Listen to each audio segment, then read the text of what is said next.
গতবারের চ্যাম্পিয়ন দল অথচ এবার প্লে অফের লড়াই থেকে কার্যত ছিটকে গিয়েছে কেকেআর। তবে খাতায় কলমে হয়তো সামান্য আশা বেঁচে আছে, কিন্তু বাস্তবটা অন্যরকম। কোথায় ভুল হয়েছে এবার?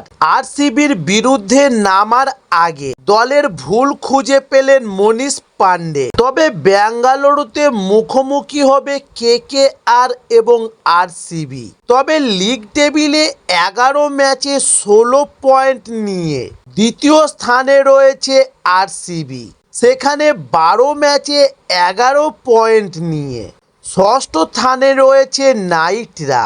তাই এই ম্যাচ হারলে প্লে অফের দরজা পুরোপুরি বন্ধ হয়ে যাবে কলকাতার সামনে, এবং জিতলে ক্ষীণ হলেও আশা থাকবে। তবে সেই ম্যাচে নামার আগে এবার নাইট তারকা বলেছেন, আমার মতে গতবার আমরা টানা ম্যাচ জিতেছি, সেই ধারাবাহিকতার জন্যই লিগের শীর্ষে ছিলাম।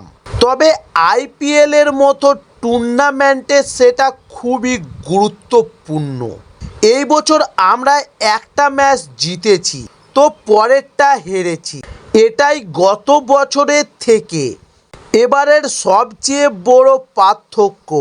তবে মনীষ পান্ডে এও বলেন যে আমাদের আর কিছু হারানোর নেই, তবে হ্যাঁ, দুটো ম্যাচ বাকি রয়েছে, তাই সবাই ভালো খেলার জন্য মুখিয়ে আছে।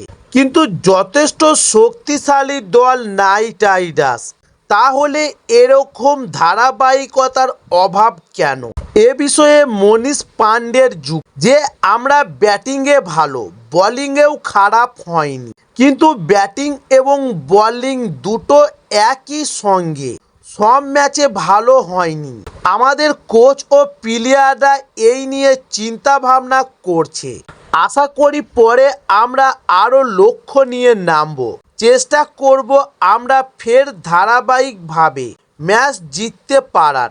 তবে অন্যদিকে নাইটদের বিরুদ্ধে ম্যাচের আগে অস্বস্তিতে আরসিবিও, কারণ তাদের তারকা পেসারের কাঁধে চোটের জন্য খেলতে পারবেন না।